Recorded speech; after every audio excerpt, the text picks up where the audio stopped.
What's going on, guys, and welcome back to Bet Against Me. We got a really good show for you today. We're going to do a little bit of college basketball. We got a pretty good slate tomorrow with 5 relatively important games. Then we've also got a special segment with a special guest. We're going to talk about UFC 209. But first, we're going to start off the show by talking about how good Christian did and how awful I did. Because I did awful. It was literally bet against me, like last Saturday. Bad episode. So Christian went 8-2-1. That's really good. Only missed the Creighton game, which I warned you that Villanova was kind of good and would cover. It was one of the few that I actually won. And then we both lost the UCLA-Arizona game at night, which still kind of perplexes me that UCLA was able to go into Arizona. And, you know, we talked a little bit about how good the environment was going to be in Arizona. I don't know if you actually caught that game, but the Arizona fans seem to really not give a shit. Not at all, honestly. I mean, it was a 2 or 3 4-point game coming down the stretch, and the place with everybody was just kind of sitting around like, okay, well, I thought it would be a little bit harder to play in this. I went 3-7. That's not going to win you any money anytime soon. I got kind of a bad beat on Baylor though, and you got kind of a good win because I had Baylor plus 1.5 and ended up losing by 2. Other than that though, you did really well. We both called the Miami win. That was an upset. Clemson and Florida State pushed, which that really shocked me when I looked that up. I didn't watch that game, but I was really shocked to see that Florida State didn't have their way with Clemson. Yeah, I think with that Clemson one, I think I said it even at the beginning. I mean, you can't really count them out, and I think that really showed the value of Clemson. Just aren't able to put away close games, unfortunately, for them this year. I think we were on to something last time we talked, and we're going to talk about it again today, and that's the difference between teams that are genuinely untalented and teams that are talented but can't seem to execute when the game is close. Right, and the same thing with Creighton, Villanova. I didn't want to go against Villanova, but I think I learned my lesson there. With I knew that they were a talented team and they had the ability to cover that, but I knew Creighton had to come in and try and show something, but they weren't able to really show anything down the stretch. It was under a 10-point game, coming below 10 minutes into the second half. It really was close. I had checked up on that game about halfway through it, and I was like, well, going to lose this one too, but sure enough, Villanova ended up covering at the end. So if you would have bet with Christian, you would have won a lot of money, and if you would have bet against me, you would have won a lot of money. That's the point of the show, so it's working. So first, like I said, we're going to start off with some college basketball, then we're going to talk about the UFC. It should be a little bit of a shorter show. We've got 5 good games that we want to cover in college basketball, and then 5 good fights that we're going to cover in the UFC. So without further ado, let's jump right into Indiana at Purdue. Purdue is a 10-point favorite in this game. But Indiana and Purdue are a really interesting matchup, and it's interesting because I don't know what to think about Purdue right now. Purdue's obviously good. They've got one of the best players in the nation in Caleb Swanigan, but they've been beating up on subpar teams, but they haven't been playing particularly well in the last few games, and particularly on the road, which is obviously maybe not as relevant in this game. But they lost to Michigan, to my demise on Saturday. Can't seem to get on the right side of a Michigan game. It's the 5th time that I've lost a Michigan game. They played an OT game with Penn State. They beat this Indiana team that they play by 5 at Indiana. So these are not exactly, the last 5 or 6 games, they haven't looked necessarily impressive, especially on the road, not solid. But with that being said, they're playing all right at home, but it's been a long time since they've been tested at home. They've had wins over Michigan State, Rutgers, and so on lately. But the last great team to come to Purdue, or even really a good team to come to Purdue, was Wisconsin, and that was 45 days ago. I heard their coach say after the game, the Michigan game, that he conceded that they had not been playing well lately and were going to have to play much better. So mentally, I'm honestly already thinking upset alert when I think about the future for Purdue in the tournament, because if they continue to play like this, somebody's going to get them in the tournament. Indiana, on the other hand, is very average. They're coming off a momentum victory, beating Northwestern by 1 point, but that was after 5 straight losses. In all honesty, to the better half of the Big Ten, including Purdue, Wisconsin, Michigan, Minnesota. But let's not forget that this Indiana team has beat Kansas this season. They beat North Carolina early this season. They're a little bit different team than they were back then. But this is still kind of a hard matchup to try to make sense of, especially considering the line is so big. Purdue's a 10-point favorite. Purdue covers their spread, 17-10 against the spread, 12-4 at home against the spread. Indiana just 2-6 against the spread away from Assembly Hall. So, Christian, why does the trend hold true and Purdue win this game by more than 11 points? I think with Purdue, actually, I don't. It's not really a think. I mean, you just have to see or look at their games. I mean, they perform extremely well at home. Just don't do well on the road for whatever reason. I mean, besides this past Saturday at Michigan, they played Nebraska and then lost at Nebraska. They played Michigan State close when they went there. Penn State overtime. Penn State, yeah. I mean, they just haven't seemed to get a grasp on going to places and being able to perform their best. That makes me feel really hesitant to when I'm filling out my bracket. I'm going to remember that they are having significant trouble winning away from home. If they get put kind of far away from Indiana, that might be one that I'm, depending on the matchup, of course, but that might be the one I'm circling saying, hey, upset special here. Yeah, and when you look at the games they win at home, they win them in a pretty significant fashion. Authoritative, yeah. It's like I said, they're covering the spread 12-4 at home. So right, and just to look at or just to emphasize their first game together. I mean, it was at Indiana. It was a very close game. Thomas Bryant had a really good game, but it just seemed Vince Edwards had a phenomenal game, and I think that's probably going to happen again this game. I think Thomas Bryant has to have once again another phenomenal day, but James Blackman's got to play well. Robert Johnson's got to play well for Indiana for them to keep it close. But I think Purdue is going to be able to win this, not just handedly. I think they'll be able to cover that spread. I think that they really need to come out and get a signature win. And just, well, not so much a signature win, but just a confidence-boosting win. And they really need to step on the gas, step on the acceleration from the very first tip, and they need to win this game handedly, especially going into a matchup at Northwestern for their last game of the year, and for them to also win the Big Ten. This is what scares me. I know Indiana is a talented team. I almost feel like that at some point during this season, and perhaps a lot of teams that feel like this happens in the conference tournament, but I'm kind of scared of when are they going to wake up and, when are they going to realize their talent, so to speak. Maybe they did it this past Saturday. Maybe that's what I'm scared of. Northwestern. That's what I'm scared of. And honestly, I mean, just thinking about it now, I mean, I know Purdue's got just looking at that first trend of their first game, looking at how each of their individual players played. I mean, I think I'm actually going to flip already and say that Indiana's going to be able to cover their end of the spread. The plus, is it plus 11 right now? The plus 10 is what it opened. Plus 10. Yeah, I think actually, Indiana's going to be able to really keep this close. I think that they know the significance of going into the Big Ten tournament. So are you flip-flopping on live podcasts? What is this? I'm flip-flopping. Are you running for political office? Like, what is this? Right.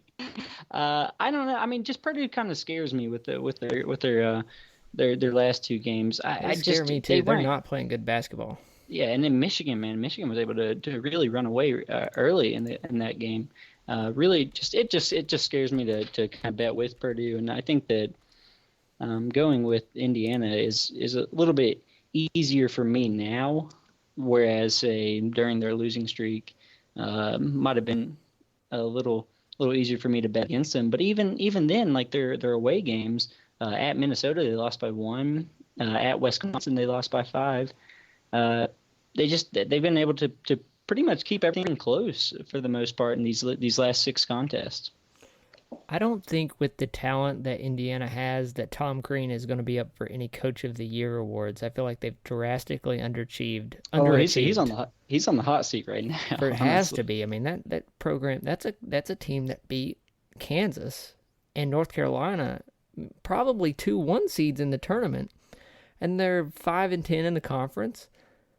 I just they have all the talent in the world. You just kind of wonder if it's coaching or if it's motivation or if it's what's going on in Indiana. Why are they not successful? Any team that can beat North Carolina and Kansas in the same season, you would think is going to be atop the Big Ten, not at the bottom. And we're talking about, they need some momentum so they can finish off the season good and perhaps go to the NIT. It's like that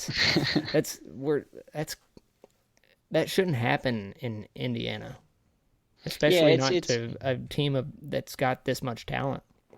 They do have talent across the board, and I think that's the big thing with them. And I think why they're gonna look so much at Tom Crean at the end of this year. They really needed to get some wins coming down the stretch, and Big Ten play for him, his sake, his future at Indiana, and they haven't been able to do that. Maybe if they're able to get this win at Purdue, maybe finish off these 2 games at Big Ten play, Big Ten regular season play, they might look at him differently. But he's definitely on the hot seat, that's for sure. Yep, I agree. That's why I think I'm going to go ahead and take Purdue in this game. I think I take Purdue to cover the spread simply because they've been playing good at home, and I don't know what's going on in Indiana. I like Purdue. Purdue in the game, but I think Indiana keeps it close, keeps the trend continuing of their last 6 games. Able to keep it close, but Purdue edges them out at the end. I like Indiana on the +10. So Florida State at Duke. Florida State is projected to be a 1-point favorite. I have to say projected because we had to use the KenPom line projection on this game because Grayson Allen and Emil Jefferson both may not play. Duke was playing really well. They kind of hit the skids. They lost on that buzzer beater at Syracuse and then in Miami, as we both called it. But Coach Krzyzewski said today that he didn't know if Grayson Allen or Jefferson would play against number 15 Florida State. We know how good Duke can be, but perhaps without their stars or maybe with their stars at less than 100%, they return home to face a Florida State team that beat them by 15 a few weeks ago at Florida State. Florida State has certainly played better this season than they're playing right now, but they're still 5-2 in their last 7 in the best basketball conference in the nation. And they might feel as if they have something to prove in Cameron Indoor on Tuesday night. It's been a little while since they've had a blockbuster win, especially on the road. The question I have is how much production will Duke be losing if Allen and Jefferson are not at 100% against a Florida State team that scores a bunch of points? I mean, it's significant. Sorry about that. It's significant enough to definitely impact the game as such, where Florida State is, in my opinion, now the favorite. Only because, I mean, we saw what not having Allen against Miami did. I mean, Miami was able to really clamp down defensively on them. And I think having Grayson Allen out there is just, it's another shooter another playmaker that you have to hone in on. You have to really focus in on it. And impacted Tatum enough to where Jason Tatum didn't have a good day. Conor didn't have a good day shooting as well. And without Jefferson, I mean, Jefferson's a senior leader that they rely on as well defensively. It's just somebody that you know what you're going to get, and it's somebody you can really rely on. So they're going to have big games from Luke Kennard. He's got to have a good game. Jason Tatum's got to have a good game. Frank Jackson's got to have a good game. They're going to have to rely on these freshmen and sophomores to really pick up the slack, and it's going to be pretty much a freshman-sophomore battle between these two teams with Florida State and Jonathan Isaac and Dwayne Bacon. I still am hesitant to say that Florida State goes into Cameron Indoor and is just able to win that no problem, even without Allen and Jefferson. It still makes me hesitant to go on Duke, but I mean you still have the talent with Duke that you can't really can't really look away from it. You can't say that they're not going to have a good game, because once Kennard's on or once Jason Tatum's on, Frank Jackson has shown his ability. And Harry Giles. Harry Giles has really been coming along lately. You really have to look at that and know that their ability to just really show up on certain games, if they're able to show up with their 100% A game, that they're going to be able to handle this game pretty easily. But at the same time, Florida State is going to need to come in here and in these last two games, I think they're going to need to get these 2 wins going into ACC tournament play. And I don't want to say have to as in like tournament wise. I think for them going into the ACC tournament, if you're at 13-5, they're going to be a second or third seed. You have to get a good matchup in that first game for them. And if they recognize that from the onset, then they're going to come in here hot. They're going to come in here heavy, and they're going to really try to bring the intensity to Duke. I don't know if Duke will be able to slow this game down. So I like Florida State and that +1 and able to handle them pretty easily. It's Florida State -1, actually. Florida State the favorite. Florida State's -1. Okay. Well, Florida State, yeah. Yeah, I agree with Florida State -1, I believe, on a neutral court. I would certainly take it at Florida State, but I just think Duke's a tough place to win. Something about Cameron Indoor just makes it hard to win there. I like the home underdog in Duke. It's very rare that you get Duke and points when they're playing at home. If Grayson Allen or Emil Jefferson or both end up playing, I think that's good. I think that really improves your position if you take Duke. But yeah, I'm gonna take Duke at home plus a point. Another thing to consider with this is if they are hurt, or if Grayson Allen's ankle is hurt, if Emil Jefferson's still fighting through some pain, I think it's best for them to sit out this game. I do too. Going into a North Carolina matchup, and I think Coach Krzyzewski will know that too. And I think at the end of the day he'll end up sitting them, because you don't want them battered and bruised going into that North Carolina matchup, and then say you lose that one, and then go into. And that's going to definitely be a battle as well. So just something to keep in mind as well. So Vanderbilt at Kentucky. Kentucky is a 13-point favorite according to KenPom projection, again, because De'Aaron Fox, we don't know if he's going to play or not. Regardless, this is a super important game for Vanderbilt, as according to ESPN's Joe Lunardi, Vanderbilt is the last team into the tournament right now, after losing to Mizzou by 20. This game could be the game, though, that plants them firmly into the tournament. Kentucky, on the other hand, may be without De'Aaron Fox, even though Malik Monk stepped up in his absence on Saturday. Vanderbilt has went from being firmly terrible to winning 4 straight since their loss to Mizzou, that I will not let go all season long. And that little stretch includes wins over South Carolina and at Tennessee, which, it's to be determined how good that win actually is. Chattanooga beat Tennessee, but Tennessee also beat Kentucky, so it's they're a weird team within themselves. But Kentucky, however, is full of absolute all-stars. They're coming off a huge victory. They play well in Rupp Arena. They're 12-6 against the spread at home. But Vanderbilt's 17-9 against the spread overall. So this is a kind of an interesting matchup, especially considering how big the spread is. Kentucky plus 13. Kentucky either has the tendency to blow people out in Rupp Arena, or they play them to a really close game. So which one is this? Is there any way that Vandy can come in and maybe steal this one? Maybe steal a tournament berth? Maybe keep it close? I think without De'Aaron Fox, you have to think that way. I mean, you think with the way they've been playing lately, you have to really believe that they're going to come in confident enough. If Isaiah Briscoe is the primary ball handler, I'm betting on the other team. Well, I mean, you also have to realize in their last matchup, which took place at Vanderbilt, Isaiah Briscoe had a phenomenal game too.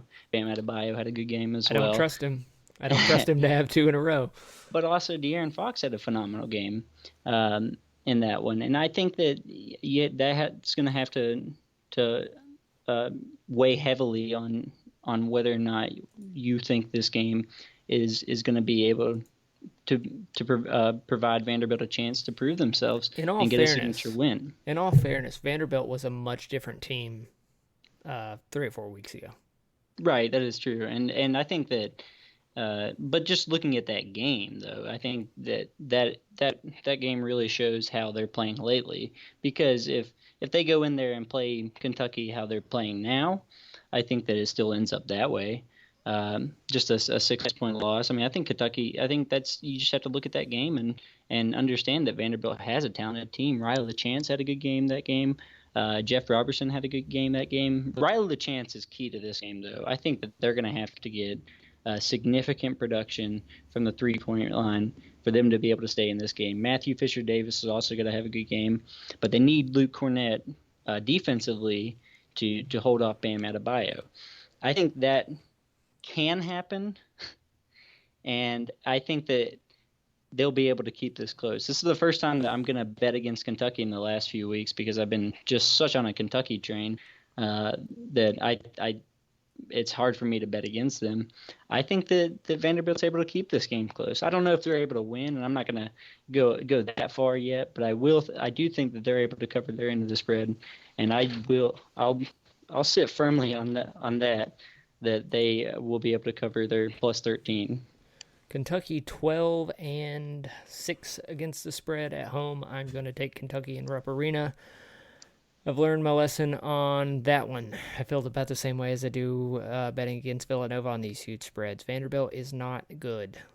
Vanderbilt is been, I think, maybe this is my bias as a Tennessee fan, but I think they got a lot of help in the officiating department at Tennessee the other night.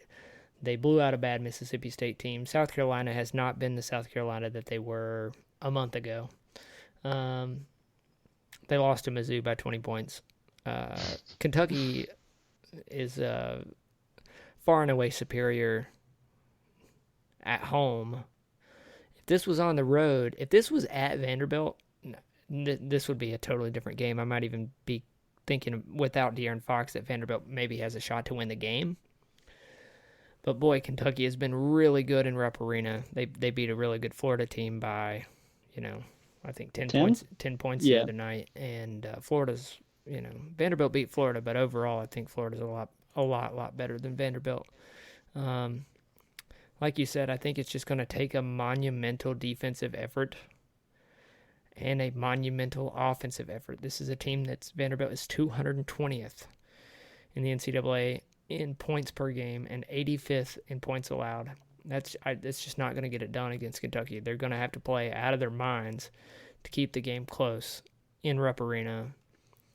I'm going to take Kentucky plus 13. Pittsburgh at Georgia Tech. This is a really interesting one. According to Joe Lunardi from ESPN, Georgia Tech is the last team out. So this is a huge matchup for the Ramblin' Wreck at home against Pittsburgh. This will be a tough game. I think Christian and I both think that Pittsburgh is a sneaky good team. They had a streak against some really tough teams in the ACC that they lost 8 games in a row. But they were really close games. They played Louisville and NC State to 5-point road games. They played UNC on the road to a 2-point game. Duke on the road to an 8-point game. They lost to Notre Dame by a point. Virginia Tech by 3. Wake by 4. Pitt is very Clemson-y. They're a mediocre team in a great conference. They're not good by association. But like we were saying last week, this might be, maybe it's their inability to execute down the stretch doesn't reflect the amount of talent that they have on their roster. They've also beaten teams like Florida State, Virginia, and Maryland this year. Virginia just beat North Carolina tonight. Beating Virginia is still, they might not have been playing great lately, but that's when Virginia was playing extremely well. Georgia Tech, on the other hand, no slouches of their own. They're having a great season. I think it's one that's far exceeded Georgia Tech's expectation. But it's partially been on the back of how good they've played at home. They beat Florida State, Notre Dame, Syracuse, and North Carolina at home. That's a great season for anyone. Georgia Tech may be playing for the tournament life here. Tech 17-10 overall against the spread, 11-6 against the spread at home, but Pitt very strong against the spread away, 6-3. Georgia Tech is a 1.5-point favorite in this one, Christian. Who comes away with it? Oh, wow, this is a tough game to really go firmly with somebody and really feel confident with it. I think Georgia Tech has a supreme ability to execute at home, and they've shown that throughout ACC play with wins over Florida State, Notre Dame, and North Carolina, and even Syracuse. I'll throw that one in there, but they haven't been able to execute on the road. Same thing with Pittsburgh. They haven't really been able to execute on the road. Haven't really executed at home as well, but they've got some good wins at home against Virginia and Florida State. Florida State just happening just 10 days ago. So I think that it's going to be a real test for Pittsburgh to go on the road and beat Georgia Tech at Georgia Tech, knowing how well Georgia Tech has played. But they're both coming off of 2-game losing streaks. One with Pittsburgh losing at Wake Forest by 4, and then getting quite demolished by North Carolina on Saturday. Georgia Tech, meanwhile, off 2 losses, have played two very close games. I think for Georgia Tech's case to get into the tournament, they're going to need to show something. You're going to need to get a win. This is a must-win at home for the tournament. Yeah, you can't be losing home games to teams that are 4-12 in conference if you want to make the tournament. Right, and you have to. And for their case, I think they're going to be able to. I think Josh Pastner is going to be able to get his team ready, get his team fired up to play this game. I like Georgia Tech in the 1.5-point line. Do you feel like kind of that sometimes when you're watching these teams that are on the bubble, that they know they're on the bubble and that puts this extra pressure that maybe Pittsburgh doesn't have? I think it makes teams either perform or it makes teams either really I don't want to say fold under pressure, but it makes them it just puts an extra pressure where they're not able to. I totally get what you're saying, and that's kind of what shots. That's kind of what I was implying, that sometimes that this kind of pressure where you're the first one out, you've got a team that you probably should beat, you're at home, everything's set up for you, you're motivated. Sometimes that pressure doesn't make you perform. Sometimes that pressure makes you not perform or not be relaxed, and especially in the game of basketball where, nerves and stuff like that really matters. Maybe when one team is playing without nerves and one team is playing with nerves, and I think they're evenly matched teams, I want the team that's playing without the nerves. So I'm going to take Pittsburgh plus the 1.5 on the road at Georgia Tech, because I think that Georgia Tech has far exceeded expectations. They've had a fantastic season.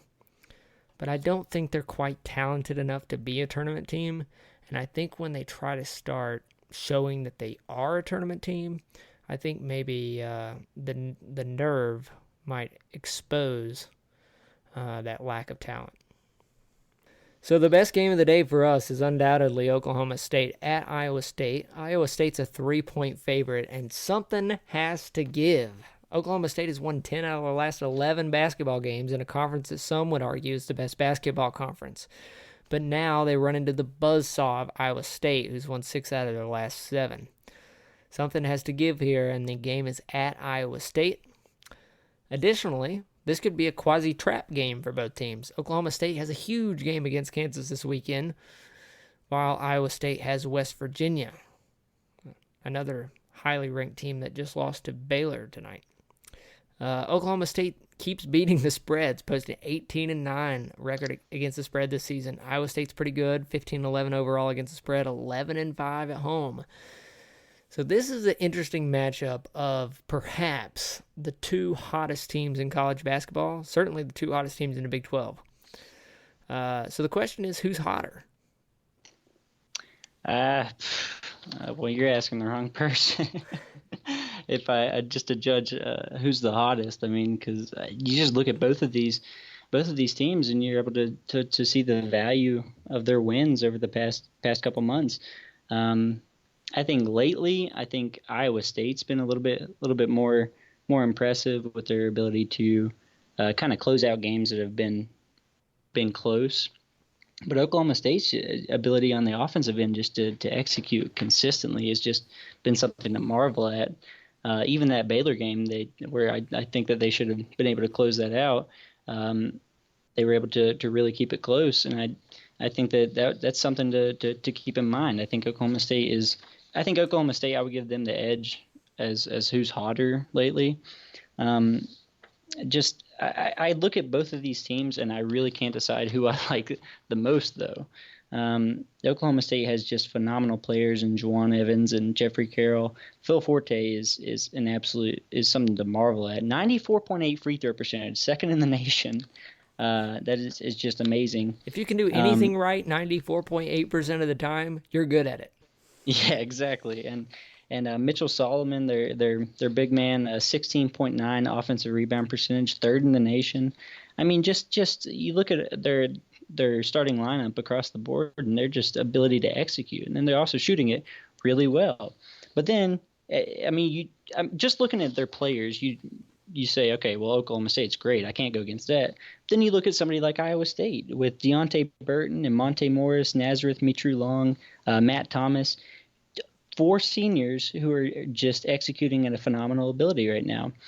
And I think the big thing to think about going into this game is it being a home game for Iowa State and a road game for Oklahoma State. I know Oklahoma State is playing phenomenal lately, but so is Iowa State. So you really can't base anything off of how they're playing lately. You just have to base it on where they're at and who the teams are. And I think Iowa State's with their roster and their senior-led roster, 4 seniors like that, I think that they're going to be able to win the game. But not only just win the game, I think that they'll be able to cover their spread, which is right now I think at -3. So Oklahoma State is 9-3 on the road against the spread. They are 6-2 when given points against the spread. They're just too good against the spread. I think Vegas and odds makers are still not quite caught up with how good Oklahoma State is now, because they keep looking at those 6 losses in a row in conference way back when. I still think, I mean, that's, the numbers don't lie. They speak for themselves. Oklahoma State is consistently undervalued. I think they're undervalued here again. I'm going to take 3 points and Oklahoma State, but this one could be, who knows? I wouldn't be surprised if Oklahoma State blows out Iowa State. I wouldn't be surprised if Iowa State blows out Oklahoma State, and I wouldn't be surprised if it's an overtime game-winning shot that wins the game. I think another thing to kind of look at if you're really just trying to decide on this, what would be a 50-50 matchup for me, is just look at the last matchup. And Iowa State was able to go into Oklahoma State, and even with Jeffrey Carroll and Phil Forte playing well and Juwan Evans playing well, they were still able to come out with a win even at Oklahoma State. And I really like the size of their backcourt. Iowa State, excuse me. I think that's going to cause problems for Oklahoma State, and I think that's going to be able to be a key strength for them going into their matchup at home. So Christian's on Iowa State, I'm on Oklahoma State. Did we agree on a game the entire time? I don't think we did. No, we did not. So I'm headed straight towards 0-5, guys. We'll see how it goes. We'll see. So now turning over to the UFC, I'd like to welcome in my friend Richard, who is a former college wrestler and a current Brazilian Jiu-Jitsu practitioner, to help us with the UFC fight card. What's up, guys? So Richard and Christian and myself are going to talk a little bit about UFC 209 this Saturday, March 4th, 10 p.m. on pay-per-view like always, or at your local Hooters. The first fight on the card we're going to talk about is Overeem versus Mark Hunt. Mark Hunt is the underdog in this one, -105. Overeem -135. So what do you think about this one, guys? First of all, Christian, let me ask you this. What happened to Mark Hunt never fighting again because Brock Lesnar was juiced to the gills when they fought? Man. don't think he was juiced that much. I mean, he really came out strong. Yeah, but, Brock Lesnar not juiced that much. Okay. Maybe Mark Hunt just got hungry. From the look of him, it looks like he consumes quite a bit of food. His calorie intake is high, Jaxon. He is definitely what looks to be the most unathletic heavyweight. Even though it's kind of hard to be if you are going to be a heavyweight, but when he gets in there, he still performs really well. However, against these guys that are jacked. Speaking of this matchup, these are arguably the two most decorated fighters as far as the striking game goes in the UFC. Mark Hunt and Alistair Overeem, former K1 kickboxing champions. And in order to get that title, your technique has got to be immaculate. This should be a striking battle. I don't see this going to the ground at all. Yeah, I believe that as well. The only question really is when is it going to end, and how much intensity they're going to come out with in the first. Both of these fighters can make it go to the third, and they can take it the entire distance. But I don't see it going that way. Here's the thing. What the pros for Mark Hunt is that he is a knockout artist. He has multiple one-shot knockout walkaways where he has just popped someone in the jaw and they drop. But Alistair Overeem, he has the chin, he has the endurance, but what is hurting him is that steroids aren't legal anymore. Or they're cracking down on it much more now than they were. It's kind of like in baseball. USADA has completely changed the game. Alistair Overeem before steroids, heavyweight champ, 41-15 overall record. Yeah, so right. And he's fought the best of the best. I think just with Mark Hunt though, I think it's you're not gonna dissuade him from coming in there and just continuously putting on the pressure against you, even if he's gonna even if he's going against somebody that is far superior to him, he's still going to keep the intensity up and stay in there and brawl against whoever it is he's fighting. I would imagine that this will play out something like if it makes it past the second round and goes late into the third, that Alistair probably will have the advantage. But if Mark Hunt can jump on Alistair early, I think that that's his key to victory.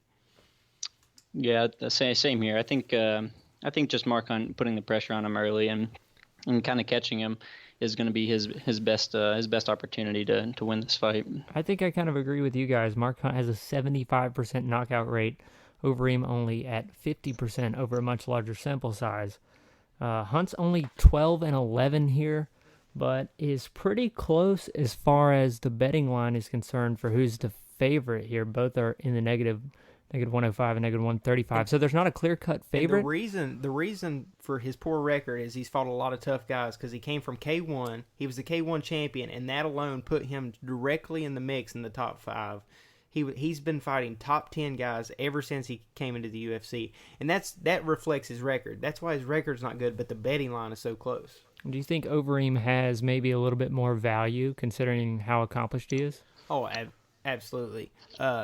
Overeem is one of those just magical fighters who could have been. He fought Stipe Miocic a little while ago, and Stipe finished him, but that fight was so close. He had Stipe rocked multiple times in that fight.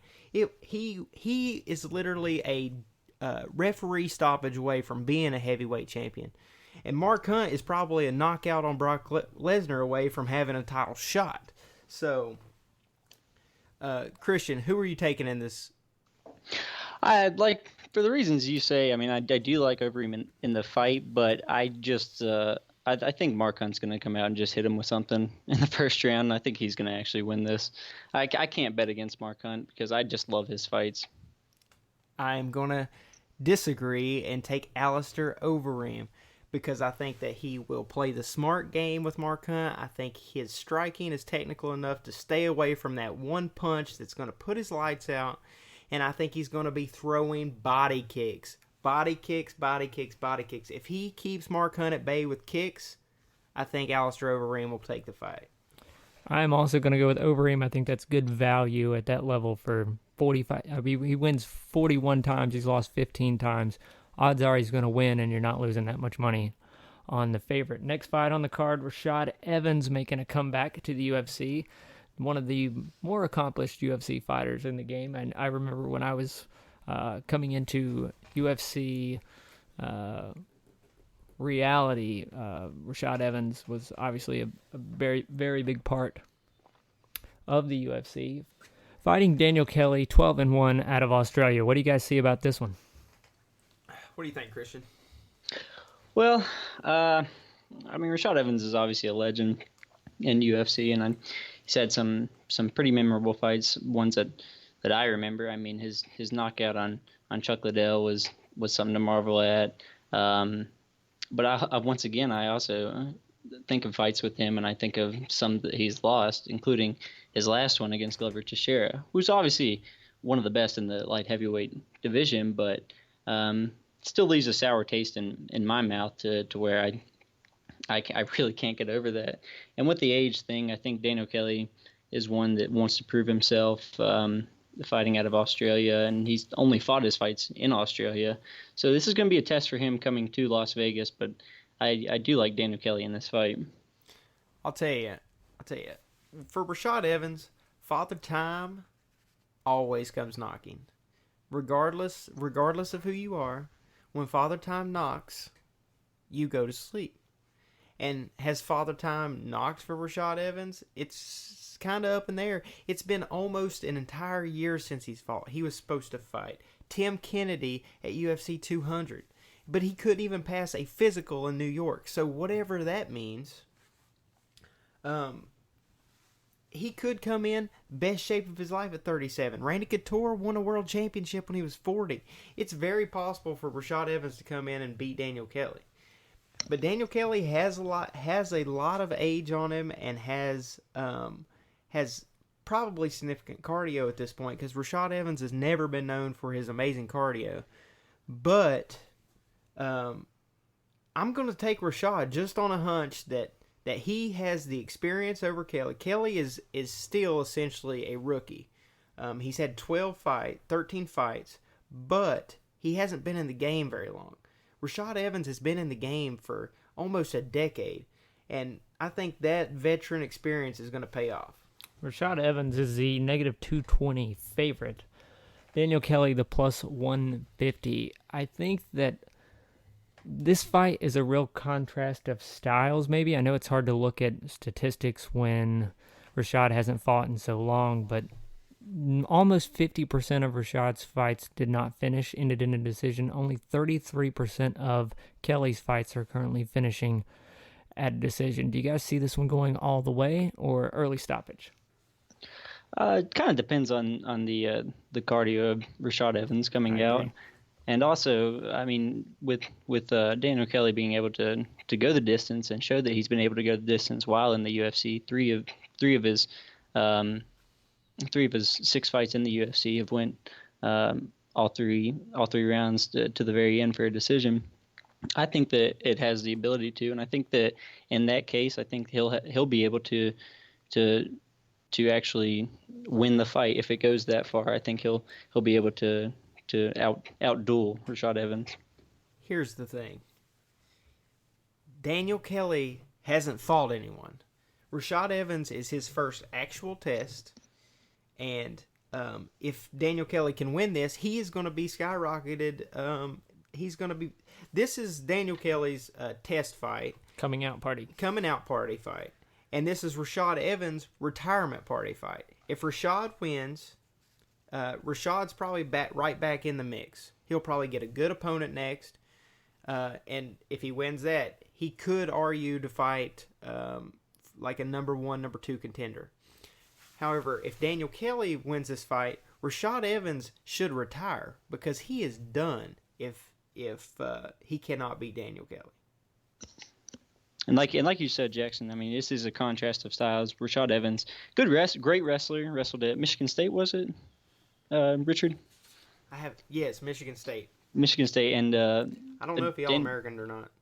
Daniel Kelly, judo, judo Olympic guy. Has been in 4 Olympics from 2000, 2004, 2008, and 2012. So yeah, definitely a contrast in styles. It's going to be interesting to see where this fight goes. But like I said, I think Daniel Kelly will be able to take this distance and win on a decision. So Christian's on Kelly. I am on Kelly as well. I think he's good value at plus 150, considering how long it's been since we've seen Rashad Evans fight. And Richard, you are? Rashad Evans. He is on Rashad Evans minus. Because it's a do or die fight. Minus, the veterans never die. Minus 220. Okay, so the next fight on the card will be Khabib Nurmagomedov versus Tony Ferguson. Could you repeat Khabib's last name? I am electing not to.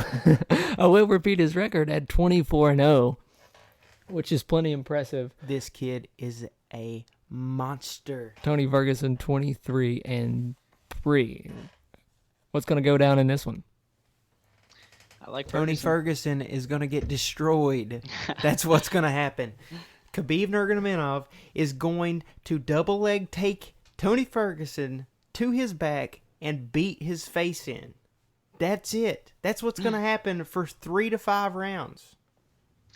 I mean, I think with this fight, it's really just if you've ever watched either of these two fight, it's really just whichever style you like the most. And I like Tony Ferguson a lot as personally, but I do also like Nurmagomedov.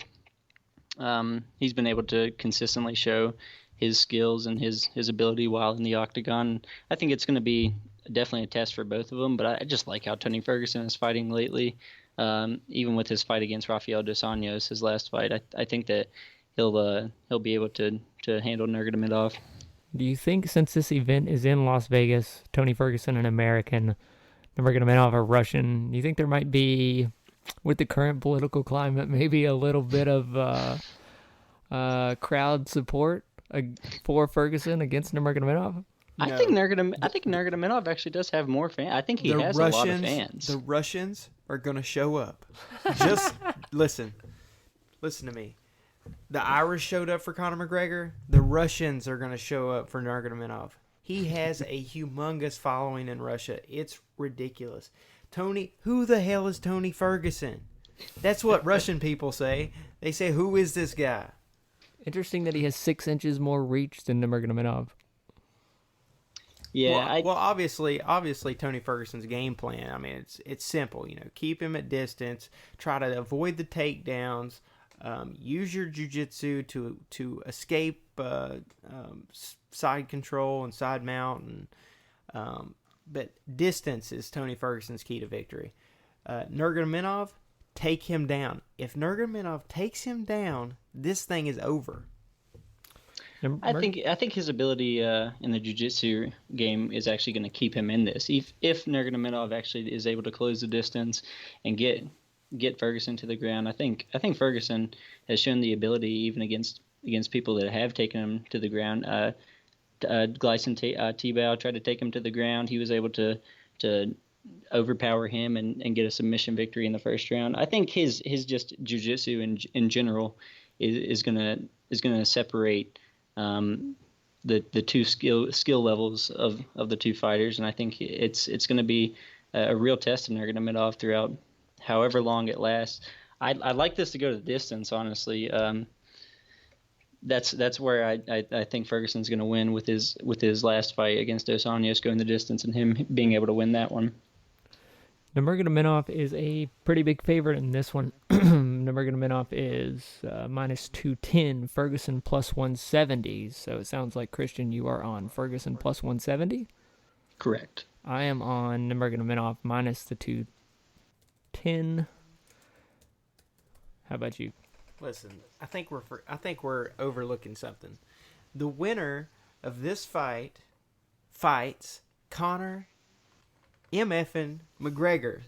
It is the interim lightweight title.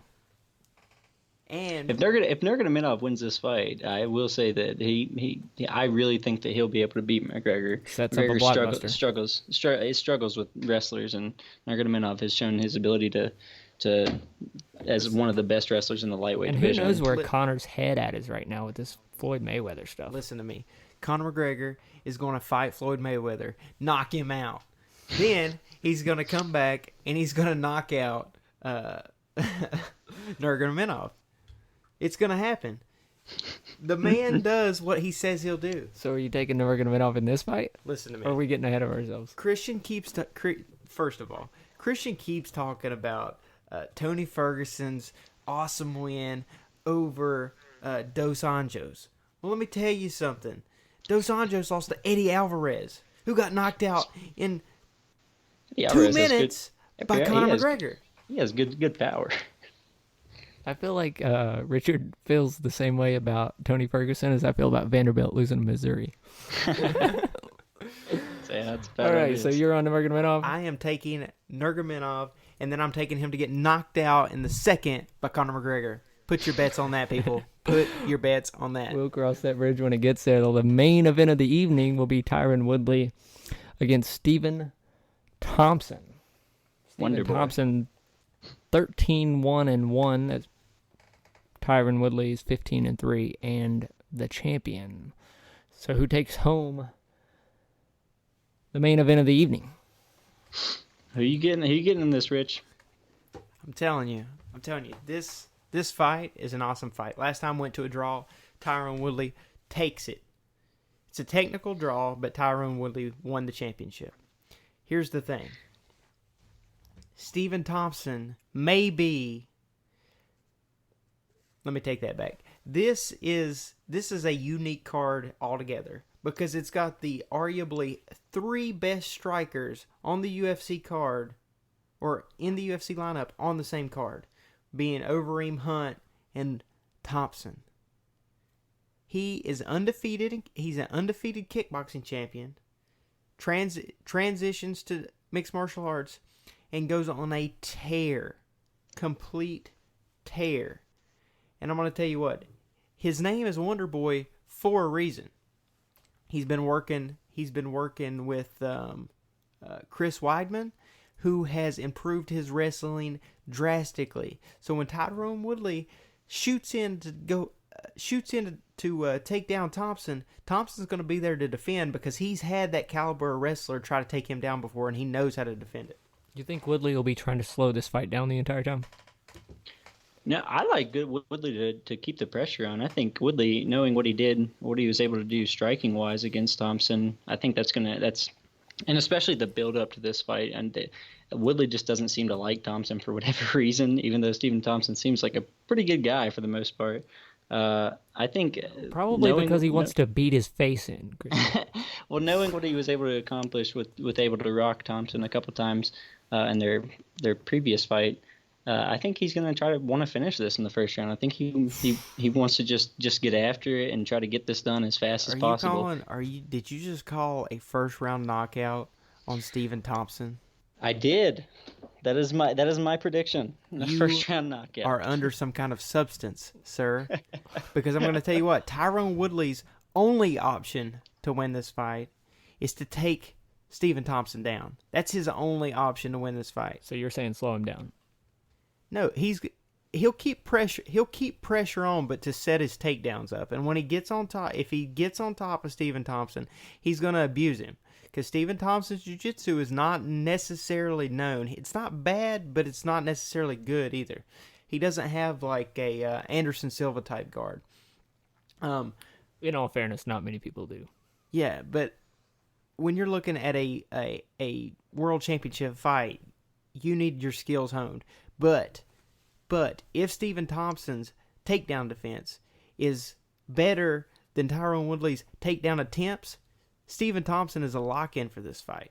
If Tyron Woodley does not take Stephen Thompson down one time, I will bet the house on Stephen Thompson winning. If you can make a caveat bet with whether Stephen Thompson will be taken down or not, and you can put that to a win or a loss, put your money on that, because if Stephen Thompson stays on his feet, Tyron Woodley is going to sleep. All right, so it sounds like the odds on this one is Tyron Woodley is the small underdog at -105. Stephen Thompson, the favorite, at -115. I think after listening to y'all debate, I think I'm going to take Woodley minus 105. I think they're pretty similar fighters, probably 50-50 fight. I'm going to go with the person that gives me the best odds. What say you guys? I'm going to go with Woodley on this one. I think you heard me. I'm going to go with that first round knockout. You just called for a first round knockout on the best striker in the UFC. Hey, this fight has got to wow people. It's a main event for a reason. Does that mean you're going with? I got Woodley. I'm taking Stephen Thompson, split decision. All right, guys. So we'd like to thank Richard. I'm sure it's not the last time we see him. There's plenty of UFCs to go. Check out his new and improved YouTube channel at Rippin, RIPNLIPS, Rippin Lips Space TV. Look it up on YouTube. That will also be linked in the YouTube video. Get you some of that fishing fix. All right, guys. So that's all for us this time. We'll be back on Friday with some more golf picks, some more NASCAR picks, and of course the big college basketball slate on Saturday. By the way, shout out to myself. I don't get a lot right, but I did call the Ricky Fowler victory for golf. Congratulations on that. Christian, you did not do so good with your NASCAR pick. You should have picked that the entire field was going to run into the wall or each other. Should have. You would have been closer, but Kurt Busch with the victory there. So didn't see that coming. I think that would have been a very long. I didn't look up the odds, but I bet it was a pretty long shot. He had finished second 3 times previously, so I mean he was due for one. True, but I didn't know that. Of course, I don't follow NASCAR, but I didn't know that team was quite competitive enough. Oh yeah, I think. That they've been together long enough. I think this is their 3rd year together. He also made the final. He's made the playoffs the last 2 years, but he's made the final 8. I can't remember if he made the final 4 drivers 2 years ago, but I think he did. He's been able to really show speed with that team. It's just I think they're switching to Ford was something to be seen, whether or not they were able to carry speed. Well, he made it out of he made it out of victory lane without punching any reporters in the face. So really 2 victories for Kurt Busch on the day. That'll be all for us this time, though. I'm Jaxon. This is Christian. And this has been Bet Against Me.